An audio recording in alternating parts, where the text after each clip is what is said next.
Hello and welcome into another episode of Snakes Territory. I'm Jesse Friedman, literally alongside Jack Sommers.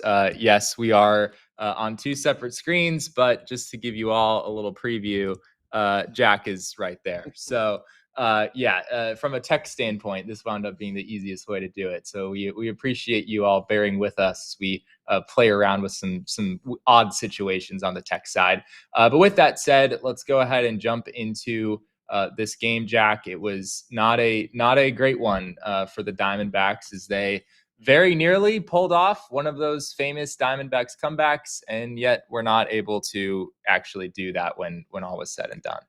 The mistakes piled up, and the pitching wasn't great once again. And unfortunately, the bats were not able to rescue them. Their bats were a little bit slow earlier on. They came on late, furious rally, fell short. Pretty big gut check there. Yeah, in the ninth inning, of course, the Diamondbacks they made it real interesting, as they often do. They were down 9-5 at that point. They come back and find a way to score 3 runs. They had runners at the corners with 1 out. A sacrifice fly at that point would have tied the game, of course, but Tim Tawa winds up grounding into an inning-ending, a game-ending, really double play that ultimately ended this one for the Diamondbacks. And of course, Jack, the very noteworthy moment that happened before that was Ketel Marte coming up prior in that inning with the bases loaded, and it's set up for the perfect situation with Ketel getting a roaring applause from the crowd in his first at bat, as well as really every at bat he had during the game. Diamondbacks fans really showed up to support, and he had a chance there with the bases loaded, and it just felt like it was setting up for some just kind of awesome, Ketel Marte moment. And unfortunately, he kind of looked all out of sorts in that at bat, and he wound up striking out. Yeah, unfortunately, he's looked kind of out of sorts the last 2 games. Understandably, he's been through a lot emotionally. Maybe he's trying super hard to come through for the team and the fans that have stood up for him. But ultimately, he struck out his last 3 at bats, and he just didn't really have it tonight, unfortunately, and especially in that big moment in the 9th inning. That was tough. I mean, everyone was waiting for and excited for that big moment and that big story to unfold. But that's sports sometimes. These guys don't always come through when you need them. Ivan in the chat said, I think I've seen enough to say that this season is not going anywhere. I hope to eat these words, but feels almost like a Sun season. And I can definitely understand where you're coming from there, Ivan. This was the Diamondbacks' 81st game. They are now officially halfway through the 2025 season. And I don't think 41-40 is, nobody would have signed up for that if you had told them prior to the season that the D-backs would be 41-40 at this point. Obviously, last year around this time, they were in a similar position. They really did catch fire until the second half, and there's a lot of baseball left to be played. But halfway through the season, Jack, I think this is, it just has not been a great season for this Diamondbacks team. And as the trade deadline gets closer, those questions about, what approach the team is going to take, and is this 2025 season actually headed in a positive direction? Those questions are getting more and more serious by the day. Yeah, the issues of run prevention just refused to go away. And the big difference from last year was there was always the sense or the feeling that when certain guys came back, things would get better and they would be able to get on a run. But the way things look right now, nobody's coming back. There is no super depth coming up from the minor leagues. There's no injured pitcher that's about to come off the injured list to, save the day. These are the guys they have, and they gave up 9 runs tonight to a Marlins team that admittedly has been quite hot lately. They've done really, really well. I mean, they just swept the Giants. They, took 2 or 3 from the Braves before that. So not a shock that they came in here and played well and hit well. But at the same time, look, if the Diamondbacks can't keep teams from scoring over 5 runs per game on average, they're just not going to be able to go anywhere. With that loss against the White Sox on Wednesday and then this loss against the Marlins, it's amazing how quickly the whole vibe surrounding this stretch of 9 games against lesser teams that we've been talking about, the vibe has really changed here with those last 2 games.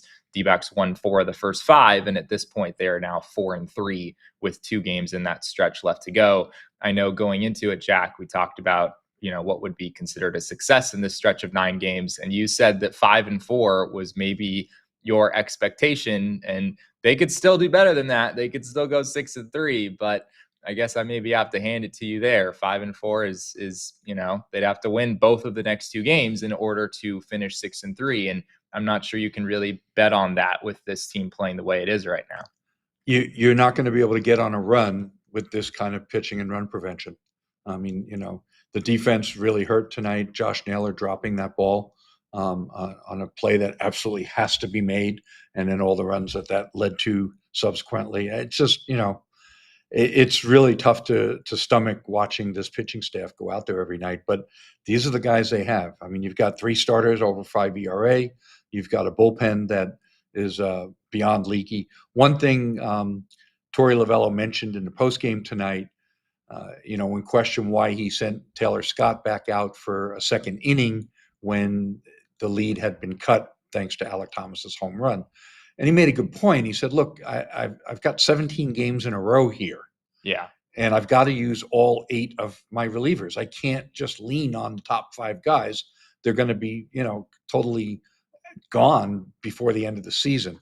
And I know that that's a really tough thing to accept and stomach when it's, win or lose a ball game. But he's got to use all 8 guys. He just can't keep running the same 4 or 5 into the ground. So unfortunately, the guys that he haven't proved to be good enough. That's where we're at. I guess the main name people are probably thinking about tonight is Tayler Scott, who entered the game in the 8th inning when it was just a 1-run game at that point. D-backs were down 6-5. Alek Thomas had just hit a solo home run to cut the deficit from 2 runs down to 1 run. And then Tayler Scott gives up 3 runs in the 8th and 9th inning. And suddenly that 6-5 deficit becomes a 9-5 deficit. And the Diamondbacks, to their credit, made it very interesting in the bottom of the 9th, as we said earlier. But that's a really big deficit to overcome. We've seen them do it a few times this year, and it's been crazy to watch, but you just can't make a living, coming back from 4 runs down in the 9th inning. It's just going to be really hard to do that consistently.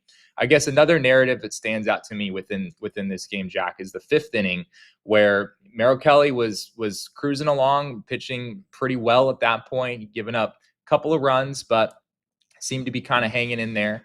And then things just kind of unraveled for him, and not just for him, but for the Diamondbacks defense.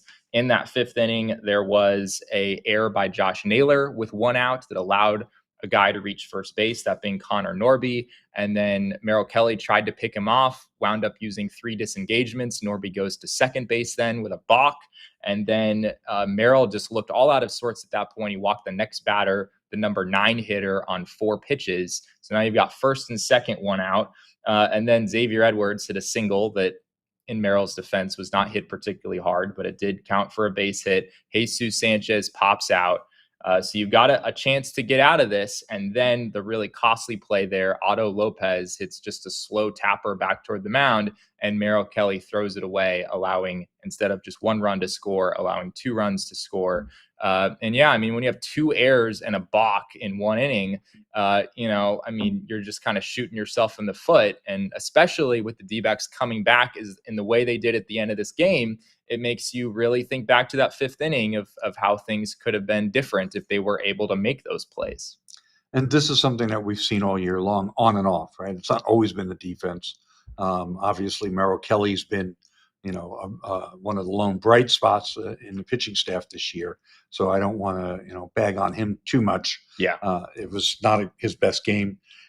I don't really know what happened there. I mean, early in the game, we were talking about how his changeup looked really good. He was getting a lot of swing and miss with it. And then all of a sudden, he just kept throwing changeups in there and leaving them in bad places. I mean, the 3 straight doubles in the 4th inning, all 3 of them came on changeups. I mean, right. I don't know what happened there, because just prior to that, he'd retired 11 in a row and struck out 6 and was, got several swings, a couple of those strikeouts on the changeup. So it's a little odd as for why that feel for that pitch and the location suddenly left him. And really, that's what started the downward trend of his evening.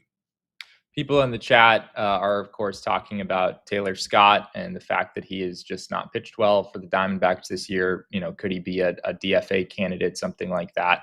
you can definitely understand the questions, Jack. Tayler Scott now for the Diamondbacks has pitched in 6 games. He has thrown 9 innings and he's allowed 9 runs on 13 hits. That's a 9 ERA. I mean, normally I think you probably would maybe think about what kind of roster move you could look at with a guy with those kind of numbers. But as we've been talking about, I mean, the Diamondbacks have lost so much pitching depth here over the last month or so.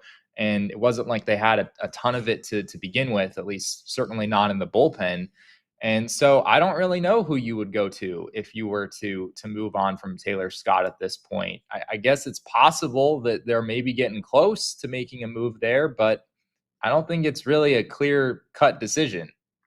And unfortunately, every time we look at the Reno box score, it looks like a football game. Yeah. So, the relievers come in and they give up, multiple runs, whether it's Taylor Rashi or Jake Rice or, whoever they're sending out to the mound. It seems like they get beat up almost on a nightly basis.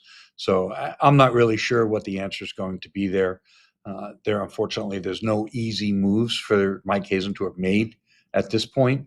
And as things go forward, we just have to wait and see whether or not the team is in a position to entice him to make moves. Sean in the chat said this one is on Torey. There was no reason to send out a reliever that had just given up a home run. And as you touched on earlier, Torey did address that, sending Tayler Scott back out for another inning in what was still a pretty close game. And yeah, I mean, there does come a point in a stretch of 17 games in 17 days where you have to be willing to go to some of those lower leverage relievers in fairly big spots. So, I see where people are coming from in criticizing that. The D-backs did just have an off day yesterday, but it was a negative role situation. The D-backs were down by a couple of runs. I'm not really sure that's a clear-cut mistake. Looking at some numbers from this game, Merrill Kelly, as we've said, he was all right. Certainly not the sole reason the Diamondbacks lost this game by any means. 5+ innings, 6 hits, 5 runs, only 3 of them earned.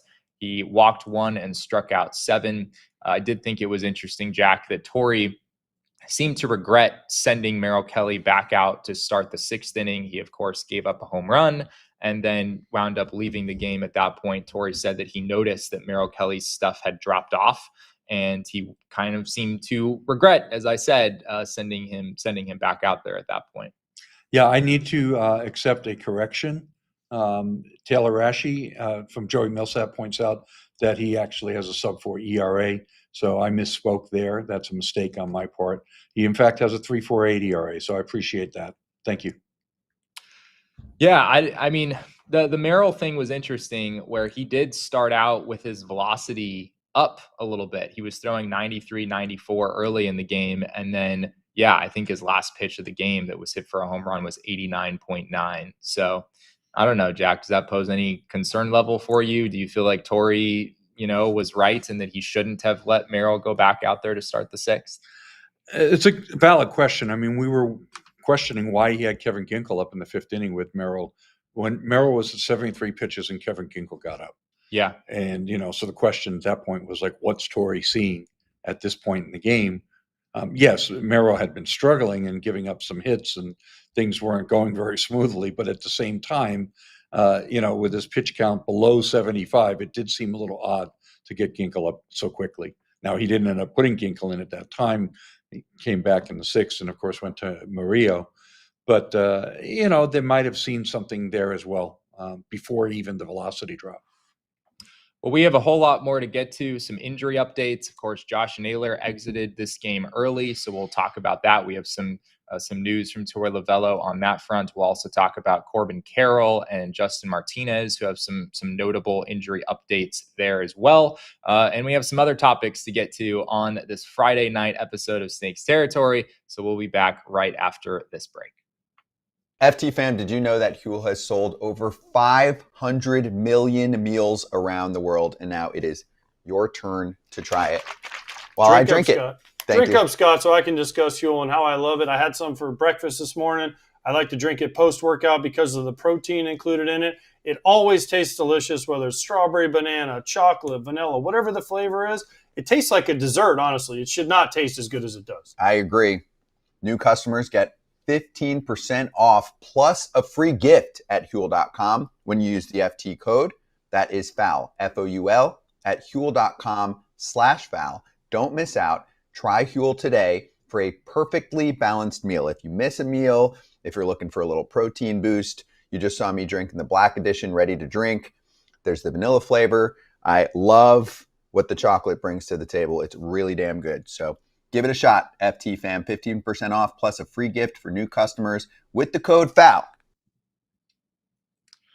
And we are back here on Snakes Territory, jumping into some injury updates, which again is basically all we do now on Snakes Territory, is just talk about the latest player to get hurt and give updates on the players before them who got hurt.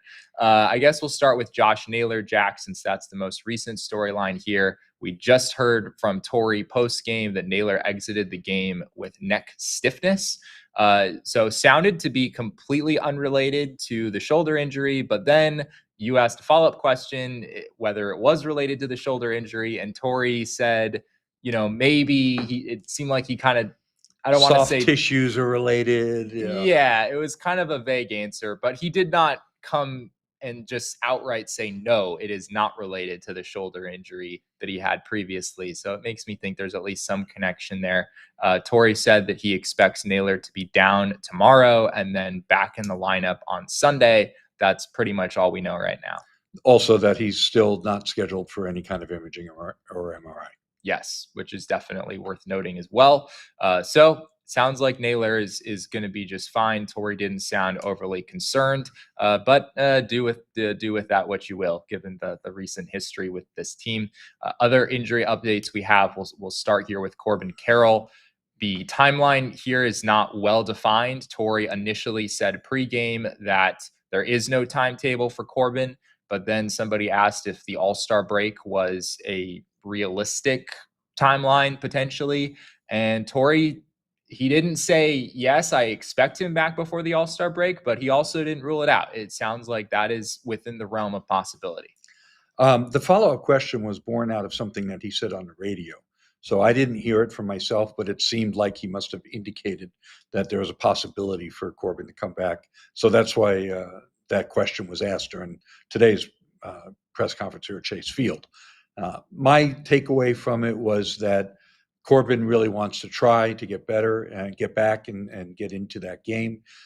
He feels like if he can play through it, he's not going to do any more damage, according to the medical team. If they get to that point of determination, then it just becomes a matter of pain tolerance.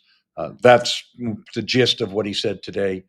That's in my article at Arizona Diamondbacks on SI. You can also go there and hear some video from Torey on the issue as well. Yeah, I'm not feeling all that great about that either. Personally, I don't think it's wise to make any kind of discussion about that. But until they know that he's actually healed, and bone typically takes at least 4 weeks to heal, so we'll see. I mean, he went down. He was hit June 18th, right, Jesse? Did I get that date right? Yes, I think so. He was hit June 18th. The All-Star game is going to be almost exactly 4 weeks later than that. So that's pretty dicey to me. The other big injury update that we got, which is actually pretty significant, is that Justin Martinez, who we know had an elbow procedure, it turns out that when the doctor went in, they discovered that Martinez could not just have the internal brace procedure as we had anticipated, but actually had the full-on new ligament, the full-on Tommy John surgery, basically. And, you weren't going to get Justin Martinez back in September with the internal brace surgery. It was still going to be middle of next year, but it is still significant in that generally the internal brace procedure is maybe just a year flat, whereas the regular Tommy John is more like 14 months, something in that range. So instead of maybe having some hope that Martinez could pitch middle of next year, I think now you'd be excited really just to see him pitch at all in 2026. Yeah, ligament replacement surgery. I mean, it's 14 to 16 months. And quite frankly, the success rate of that procedure drops significantly the second time around. to like the 70% Yeah. range. So, this is a pitcher that they signed to a 5-year, $18 million extension. He's going to be lost at least until mid or late August at a best case scenario. And as Jesse just said, most likely we're probably looking at, showing up in late September just to prove he can still pitch kind of situation. Yeah. Which is very unfortunate. It really is. And I guess it maybe leads not Martinez's situation in particular, although I think you could argue that he's part of this. We wanted to just have a larger discussion about something I think a lot of people have been asking about and thinking about, which is the Diamondbacks' management of injuries. Frankly, there have been a lot of players this season, and I think maybe some examples of this last year too, where a player got hurt, seemed to be making progress, and then the Diamondbacks, it's hard to know in retrospect exactly what terminology to use, but you could argue there are situations where the Diamondbacks have maybe rushed players into coming back. And it's not to say they've been forcing players back. Players, maybe more on board with it than even they were. But there have been a number of situations here, Jack, with players who have gotten back in there and played, and then later discovered that there was a more significant injury happening. Of course, Gabriel Moreno, an example of this, where they thought he was fine when he took that pitch to the hand on that dreaded rain delay game, that suspended game in Cincinnati toward the beginning of this month, and then they find out he has a fracture shortly thereafter. And there are a number of other players in the same category as well. Yeah, let's not forget about Jordan Lawler. He missed 4 games with a sore hamstring, came back, played 1 inning, came out of the game, and now he's out for, I was told by a Diamondbacks official, at least a month. Torey said today pregame, it's a grade 1 hamstring strain, and his terminology is always weeks, not days. But it's going to be a month or more for Jordan Lawler to get back on the field. While he's in AAA, he's not on a major league club. That's still another significant injury for the team, stripping them away of yet one more piece of depth, at least for the next month plus. How that plays into decisions the team might make around the trade deadline is another whole discussion. But again, should Jordan Lawler have been playing, or should they have just put him on the minor league IL and let that thing heal?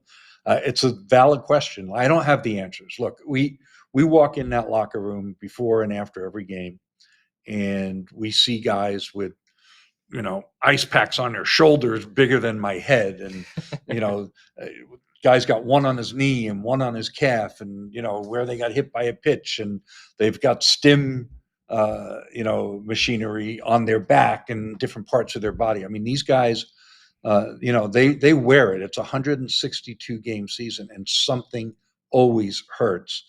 So it's not as obvious or simple as saying, well, every time a guy's got an owie, he's got to sit down, or he's got to go on the injured list. And so I'm going to emphasize again, I'm not a doctor, and I'm not the one, even if I was, I'm not the one examining them. I'm not seeing imaging when they have imaging. I'm not the one checking the athlete in the clubhouse, in the trainer's room. So, I'm not making any excuses for them. All of these questions about whether or not they're rushing players back, there is a pattern that seems to have emerged where injured players go out and play seemingly before they're ready and then re-injure themselves even worse. We would be remiss if we did not acknowledge that trend and that pattern. It's there. You guys aren't imagining it. But at the same time, I'm not qualified to judge whether they're doing a good or bad job of managing it, because I'm not a doctor and I'm not examining the players. 100%. Yeah. The only people who could really make this accusation fairly are medical professionals who could look at the work of the Diamondbacks medical professionals and say, oh, you should not have actually allowed that player to do such and such thing or whatever. And so, yeah, we definitely don't want to hop on here and pretend like we know, or if we had been in charge, that, these situations would have magically worked out. No team's training staff is going to bat 1,000 when it comes to avoiding setbacks and that kind of thing. I mean, that really does happen to every team. It just feels like it's happening a little more than you'd expect with the Diamondbacks right now. So, I liked how you put it, Jack. It's something that I think is worth acknowledging, but we're just not really qualified to say whether it's an actual issue within the organization or just kind of a run of bad luck where guys genuinely looked like they were going to be totally fine, and then somehow, some way, they just weren't. It's a tough thing to judge. We're not really qualified to speak much more on that topic, but we are going to talk about a couple of starting pitchers that the Diamondbacks could maybe look at acquiring at the trade deadline, and we're also going to talk about some All-Star Game voting news as we move from phase 1 to phase 2 in the voting process. So don't go anywhere. We'll be back right after this break. People liked this last time, so we're going to do it again. Read one of the fantastic, unique, creative dishes on HelloFresh. Creamy Alfredo truffle cavatappi pasta? Cavatappi, maybe? But I'll just go with the Indian-inspired chicken paired with turmeric rice. That sounds awesome. Everything about this is delicious, fresh, comes in a little bag, and I like to cook, so I like to chop up the ingredients. I like to throw stuff in the pan, mix it up. It makes me feel like I'm doing something, Scott, and they always come out amazing. Yes, you can be a star at home with America's #1 meal kit. Make your summer enjoyable and delicious by signing up for HelloFresh at HelloFresh.com/FT10FM and get 10 free meals with a free item for life. That's HelloFresh.com/FT10FM for 10 free meals and a free item in every box. 1 per box with an active subscription. Free meals are applied as a discount on the first box. New subscribers only. Varies by plan. Well, Jack, we can't let a day go by without at least talking about the trade deadline in some form or fashion. And so what we wanted to do today was talk about a couple of pitchers that we think could make sense for the Diamondbacks potentially at the trade deadline. And we are not looking at rentals, because I think it is very much in question whether it would make sense for the Diamondbacks to acquire a starter who's just under control through the rest of the season. So we're thinking of controllable guys, something that Mike Hazen has done in the past and something that might make even more sense right now, given that they've got a rotation to fill out next year and not a whole lot of names to pencil in as of right now. So the first name we're going to talk about is a member of the Miami Marlins. He is not pitching in this series, but someone who I've had on my mind for a while. It is Edwin Cabrera of the Miami Marlins, someone that Ken Rosenthal wrote about earlier today as someone that he kind of thinks will get moved, or at least could get moved by Miami, something they would be willing to consider. Cabrera has 3 more years of club control after this one. So again, this is not just a rental that we're talking about. But yeah, Edward Cabrera, what are your initial thoughts here, Jack? Well, I mean, he clearly has, some exciting upside. He's still only 27. He's having a pretty good year. He's got a 3.78 ERA. He strikes out, close to 10 per 9. He walks a few too many, 4 per 9. The main issue with Cabrera, of course, is that he's been injury prone. So far this year, he's made 13 starts, thrown 64 innings. The year before, he made 20 starts, and the year before that, it was 20, and the year before that was 14. So, he's had quite a number of injuries crop up in his career. I think he's been on the injured list 6 or 7 times since 2021. So it's going to be an interesting juxtaposition against the second pitcher that you bring up. Here's a young guy, hard thrower, throws in the mid to high 90s. Has a lot of upside and potential, but isn't always the healthiest pitcher in the world. But he still has 3 more years of control. And he's probably better right now, for sure, than any prospect that the team has in AAA. So that being said, if you were able to get this guy and plug him into your rotation, that definitely gives you a better chance of fielding a major league quality rotation next year. In a year that you won't have Corbin Burns and you won't have Zach Gallen and you probably won't have Merrill Kelly unless they can bring him back. I feel like you can't talk about Edward Cabrera without mentioning his changeup. Edward Cabrera's most thrown pitch in 2025 is his changeup at 24%, just above his sinker and his curveball, which are also in the low 20s. But what's really noteworthy is that Edward Cabrera's changeup averages 94 miles an hour. This is a changeup that averages 94 miles an hour. As I said, it's his most used pitch, and it's generally, I would say, his go-to weapon. He's able to get some swing and miss with it. He's able to generate some soft contact with it. Edward Cabrera is kind of an interesting case in that he does throw 96, 97 miles an hour. His sinker is averaging 96.5 this year. His four-seamer, which he throws a little bit less, is averaging 96.8. But he really doesn't lean on those pitches very much. They don't have super favorable movement profiles. And his changeup, on the other hand, is just this crazy thing that allows him to be a pretty decent pitcher when he's out there. One little trend, though, I think we should note is that actually, despite the fact that he throws so many changeups, he's throwing less actually than he has in the past. His changeup percentage was in the 30s, low 30s primarily, up until this year. And this year it's 24%. And where has that 8-9% gone? It's gone into sliders.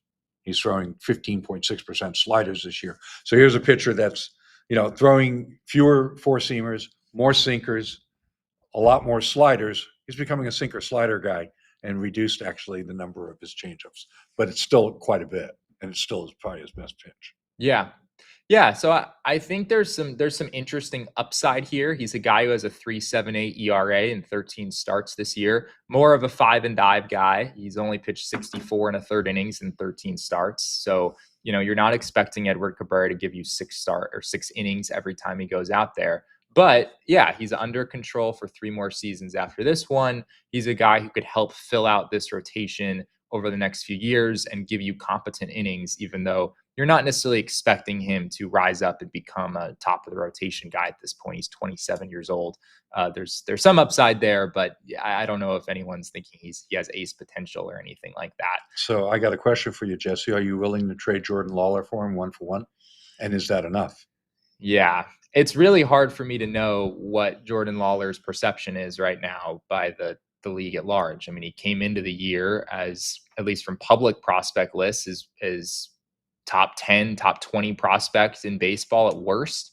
And now if, some of these lists were to be remade, I don't know if Lawler would necessarily still be there, given the fact that it was such a small sample, but he looked really rough when he was up in the majors earlier this season, and he's also hurt again. And so I think some people are maybe, starting to view Lawler as a guy who's just inherently injury prone, and that might be something that plagues him his entire career. So, I think there's risk with Jordan Lawler at this point. So I think his value probably has come down. There's some risk with Edward Cabrera as well. I probably wouldn't trade Jordan Lawler for Edward Cabrera personally, but I don't think it's like an outrageous ask if the Marlins wanted him. I mean, if it's not Lawler, what's it going to take? What do the Diamondbacks have to offer that the Marlins would want and would take? I mean, now you're talking peeling off 2 players. If you're not going to trade, unless the market perception of Lawler has dropped, similarly to Arizona Diamondbacks on SI, where we dropped him down from number 1 to number 2 on our prospect list. We did that primarily because our ranking is more based on what value he can provide to the Diamondbacks. It's a little bit different perception as opposed to the league at large. And on the Diamondbacks, he's not going to be a shortstop. So his value to the Diamondbacks is reduced because now once you move him to third base or second base or center field, the bat has to carry much more of the load when it comes to his value as opposed to being able to play shortstop every day. So that was our reasoning why we dropped him from number 1 to number 2 prospect. Other teams looking at the Diamondbacks would probably still put Lawler as the number 1 prospect and the number 1 ask. But if it's not Lawler, then who is it? Is it a combination of Ryan Waldschmidt and Lou James Groover? I mean, I don't want to trade Waldschmidt right now if I'm the Diamondbacks. That'd be a tough piece to part with. But you're right that, I mean, if you're going to get Edward Cabrera, you probably would have to get rid of someone like Waldschmidt and probably something else as well. Very valid questions, Jack, to which I do not really have a great answer right now. So let's move on to the other name, which is Mitch Keller of the Pittsburgh Pirates, a guy that Ken Rosenthal also wrote about earlier today as someone that he thought could get moved at the deadline. It sounds like the Pirates are basically listening on anyone except for Paul Skeens and Andrew McCutchen. Mitch Keller is a player that the Pirates signed to an extension a couple of years ago. So there's some control here as well, as he is under contract also through 2028. So it'd be 3 years of control after this one. And he's kind of falls in a similar category as Cabrera, where I don't think he's a number 1 starting pitcher, but I don't think he's a number 5 either. This year in 16 starts, he has a 4.02 ERA, and he's thrown 94 innings. So he is a guy who can give you about 6 innings per outing, and he has a decent track record in pitching deep into games and racking up some innings. He threw 178 innings last year, 194 the year before that. So there's more durability here than with someone like Cabrera, but there's also a little bit of regression here as well, Jack. Yeah, I mean, he's the quintessential league average innings eater. Now, guys that pitch to a league average ERA and give you a lot of innings are not league average pitchers. They're better than average. But, if you look at his WAR numbers over the last several years, between 2 and 3 over the previous 3 seasons. And this year he's actually at 2 Fangraphs WAR, 2.1, or a 1.3 RA9 WAR. In other words, RA9 is runs against per 9. So whether you're looking at actual run prevention or if you're looking at Fangraphs FIP-based WAR, fielding independent pitching, he's been pretty valuable pitcher. I mean, look at the innings pitched per year. It's fairly impressive that he's been able to be this durable. He went from 159 to 194 to 178, and now at 94 on pace, there's that word, for another close to 180 inning season. So, this is a guy, it's 3 years, 54 million, I believe, is the total amount. So the fact that he's owed 54 million actually cuts down a bit into the amount of prospect capital that you need to give up. Yeah. As opposed to, being cheaply pre-arb under control. That's a pretty big factor there too. So, if you look at the type of pitchers that the Diamondbacks may need, I mean, they need guys to fill innings next year. So between Cabrera and Keller, gun to my head, I'm probably picking Keller, not because I think he's got this great ceiling, but I just think they need the innings. The caveat, there's always a caveat, he's 29, he's going to be 30 next year.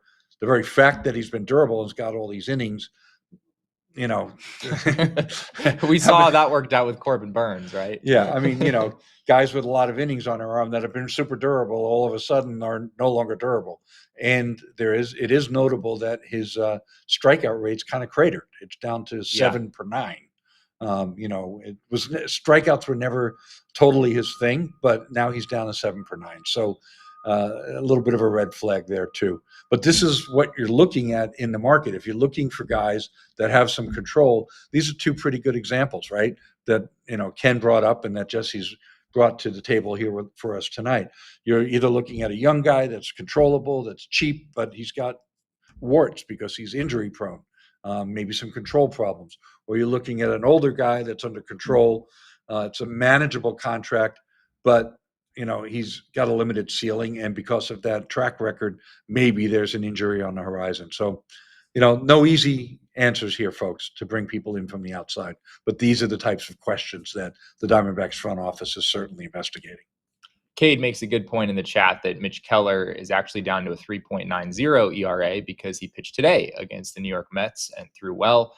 So I will update my numbers. He has made 17 starts this year, 99 in the third innings with a 3.90 ERA. He is 2-10, which I don't fault him for too much because he pitches for the Pittsburgh Pirates, and that's just a rough situation to be in. So yeah, I love our listeners. I really do. I love you guys, man. Yeah, you guys are very on top of things, which we very much appreciate because sometimes we're not. So yeah, I think Mitch Keller is another interesting name. The money here is really interesting to me. The D-backs are already paying Corbin Burns for likely 5 seasons after this. They have 2 more years of Eduardo Rodriguez at a decent salary figure. Is Mitch Keller making too much is something I kind of wonder. On one hand, it helps you because you don't have to give up as much prospect capital, but are the D-backs willing to fill out their rotation next year with another guy who makes, $16 to $20 million as Mitch Keller will for the next few seasons? So those are some of the interesting questions at play there. Any other thoughts on either of these guys, Jack? Well, I would say that, obviously you get into the finances. If they take on 18 million average annual over the next 3 years, the D-backs for 2026, they probably, give or take, have about 50 million to play with before they would exceed this year's payroll record, based on where they're at right now and based on none of the free agents that they currently have coming back, but accounting for the escalating salaries of guys under contract, arbitration players, etc. Again, there's another whole article about this up on our website. You can use that as reference material, things to look back on. So, okay, if we're going to sign this guy, what are they going to have left to fill other holes? Yeah. And, it's going to be a hole at third base. There's going to be a hole at first base. There's going to be a hole at platoon outfield, right-hand DH. There's going to be a hole in the bullpen or two or three. Shelby Miller, Jalen Beeks, those guys are free agents. If Shelby Miller ends up with 25 saves this year, or 20 or whatever, and keeps his ERA pretty decent, then he's going to get paid next year. Yeah. So, you got to take all these things into account. So what are you going to do with $50 million?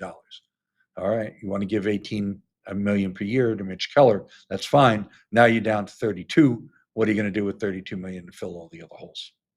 Simon in the chat makes a very nice comment. Hey guys, love the show. Thanks for the great listening and insight. We very much appreciate it. And hey, if you're joining us, we'd love it if you would drop a like on this video, subscribe to the channel if you haven't already. Those things really help us out tremendously. Moving on from the trade deadline stuff, we did want to talk about All-Star Game voting real quick to finish things off.